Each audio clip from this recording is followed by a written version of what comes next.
2026 ခုနှစ်တစ်မှာမြန်မာနိုင်ငံသူနိုင်ငံသားများအပါအဝင်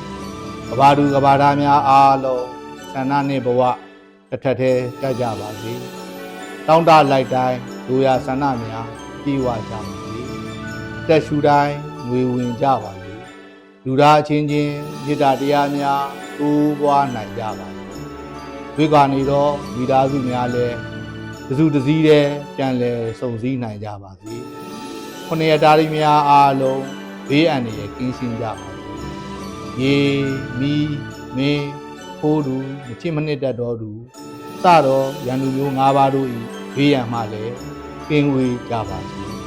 ယောဂကပ်ပြီးယောဂန္တရာကပ်လက်မို့ခေါင်းပါခြင်းပြီးဒုဖိတ်ကန္တရာကပ်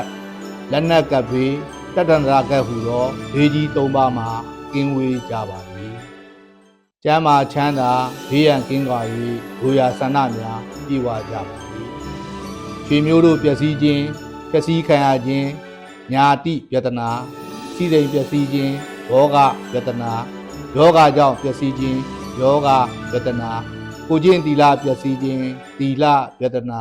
ကိုတေတွင်ကိုတုတလူမှားယွင်းသောအယူကိုယူမိသဖြင့်ပျက်စီးခြင်းဒိဋ္ဌိပြတနာဟူသောပြတနာတရား၅ပါးတို့မှာကင်းဝေးကြပါစေဒီနေ့မှစ၍မြန်မာနိုင်ငံအပါအဝင်ကမ္ဘာသူကမ္ဘာသားများအားလုံးမငြိမ်းချမ်းမှုများကင်းဝေးပြီးငြိမ်းချမ်းတရားတော်ကမ္ဘာကြီးဖြစ်ပါစေကြောင်းနှင့်ဖွံ့ဖြိုးတိုးတက်သောမြန်မာနိုင်ငံတော်ကြီးကိုညီညီညွတ်ညွတ်ဖြင့်တည်ဆောက်နိုင်ပါစေကြောင်းနှင့်နှစ်တစ်မင်္ဂလာဆုတောင်းကိုကျွန်တော်တို့ညီညွတ်ရေးနှင့်ဖွံ့ဖြိုးတိုးတက်ရေးပါတီမှဆုမွန်ကောင်းတောင်းအပ်ပါတယ်ခင်ဗျာ